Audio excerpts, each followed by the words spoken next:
You know, it's not uncommon for movie stars to clash on set when a movie's being made. You got creative differences, personality conflicts, you got big dollars, big personalities, and even bigger egos all in play. But Blake Lively, in her lawsuit against It Ends With Us co-star Justin Baldoni, takes those conflicts to a whole new level. Lively filed a $250 million lawsuit against her co-star and virtually everyone involved in production of the movie, alleging sexual harassment and other kind of conduct like fat shaming and trying to engage in a smear campaign against her. Of course, Baldoni filed a $400 million counter lawsuit alleging that Lively was an on-set bully and she was a nightmare to work with, and when details about her on-set behavior leaked, she filed a lawsuit in order to portray herself as a victim and preserve her reputation. What's funny is that, Blake Lively filed a lawsuit for $250 million. He filed a lawsuit for $400 million, and the movie only made $80 million. Whatever. So join me in a legal deep dive in the Blake Lively It Ends With Us lawsuit.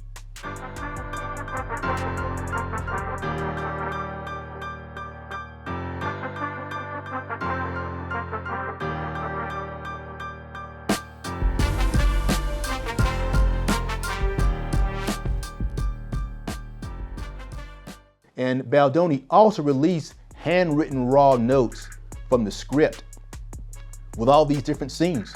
In that scene, the scene where he puts his nose on her neck, that is in his notes. That was something that was supposed to occur at that scene. But again, if you don't show up to rehearse, if you don't meet with the team ahead of time, you're not going to see all these things. She also alleges that Baldoni walked into her dressing room or her trailer while she was not in a complete state of dress and how that was inappropriate. Again, Baldoni releases text messages where she is texting him saying, "Hey, I'm in my trailer pumping." She had just delivered a baby. "I'm in my trailer pumping. Come on in if you want to rehearse some lines." Which he responds, says, "Fine, I'll be in a little bit," and she says, "No rush." So again, that's evidence that she's actually inviting him into the trailer while she is engaged in the behavior or conduct which she's complaining that he violated. She also complains that the other things that he did that were inappropriate involved him telling her she looked sexy and fat shaming her. And honestly, I'm not really seeing those two things going together. Calling somebody sexy, yet saying they're fat shaming you, those don't really go together. I mean, that's like, going out, getting a big pizza with everything on it, and then having some chocolate cake for dessert, and then drinking a Diet Coke. It just kind of doesn't make any sense. It doesn't work. Those things don't go together. And when you read all the text messages that are released, it also paints a picture that what she is saying is not 100% accurate. Early on in the text messages, when she was selected for the role, Lively sending text to Baldoni indicating that, she knows she needs to lose weight for the film. She wants to look banging. She understands that this character is supposed to be sexy and she needs to look sexy for the film to be successful. These are things that she is saying to him. And his response is actually very supportive. He's not telling her to lose weight. He's telling her that I think you're going to look fine. I think it's going to be a great experience. Don't worry about it. He's being very encouraging to her. She's bringing this whole sex appeal to it. Additionally, she complains that there's a scene on the movie set where they're not in character and he's telling her that she looks sexy. Again, looking at the text messages, you'll see exchanges where they're talking about the upcoming scene where she's saying she wants to look sexy and they're discussing outfits and he's telling her certain outfits will look sexier than others. That's kind of part of the movie. It's supposed to be this hot, sexy couple that are, yes, there's domestic violence involved, but also this very sexually obsessive, addictive part of the relationship as well. That's kind of part of the film. That's part of the characters. When you have sexual harassment allegations, while it's not required, it often involves a person with authority over someone who's like an employee or does not have power. I mean, that's really a big factor in my mind about sexual harassment. I just don't, you don't see the waitress or the employee sexually harassing the manager or the boss. It just kind of didn't work that way, I mean, because, the employee can be fired because the person in charge has the power. So, I mean, and although it's not a legal requirement, I do believe that's a big part of sexual harassment, kind of who has the real power in the relationship. And again, I keep going back to the text messages. When you read the text messages, it is clear that in that dynamic, only one person had the power. And spoiler alert, that person was married to Deadpool. I mean, when you read the text messages, you see Baldoni constantly apologizing to Lively and kowtowing to her moods and demands, trying to make sure that she's happy and apologizing for every perceived slight, while Lively, on the other hand, clearly uses her influence and her star power to get Sony to let her hijack the film and take over the entire project. I mean, she's writing the script, she's editing the script, she's referring to Ryan Reynolds and Taylor Swift as her draggings, saying they're helping her rewrite the script and they're approving her versions and edits.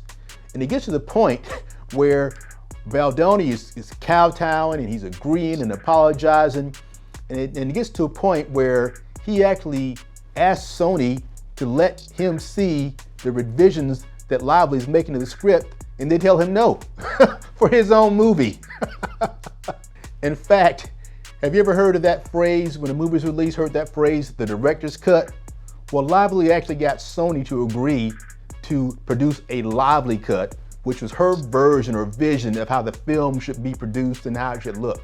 Keep in mind that, she didn't even read the book. She was an actress hired to play the role, and her co-star Baldoni, he's the one that read the book, loved the book, had a vision for creating this film. He bought the rights to the book. He was the director, and basically Lively shut him out of the entire process. And to further reinforce her role as a bully, Lively told the studios that Baldoni's conduct was so bad that she would not appear with him at the premiere. And at the premiere of his own film, the co-star, the director, the owner of the rights to the book, the person who put this film to life, at the premiere, he and his team sat in the basement with a card table and folded chairs while Lively was up front getting all the accolades and all the Hollywood glam associated with the release of the film. So, how do I think this is going to play out? Well, you know me, I gotta call it like I see it. Blake Lively was not sexually harassed.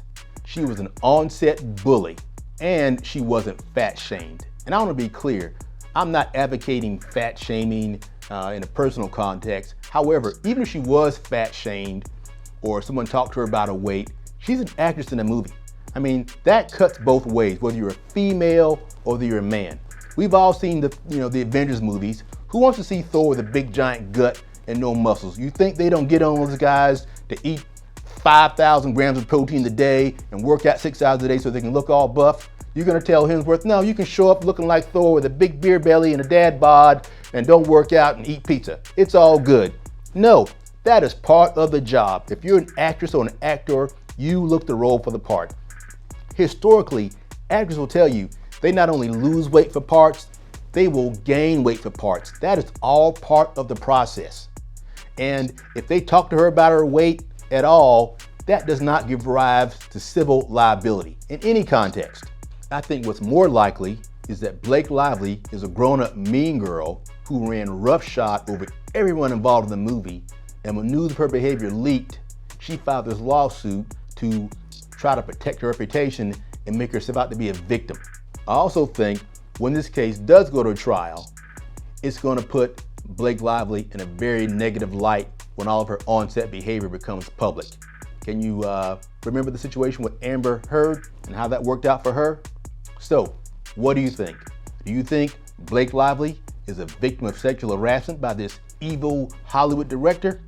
Or do you think she's an on-set bully? Do me a favor, post your comments and call it like you see it. That's it.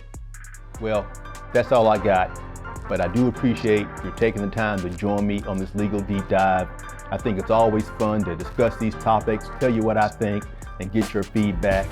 I would really appreciate it if you took the time to like the video, subscribe to the podcast, and also I'd appreciate you sending me your comments so we can discuss the topics you want to hear about. That's it.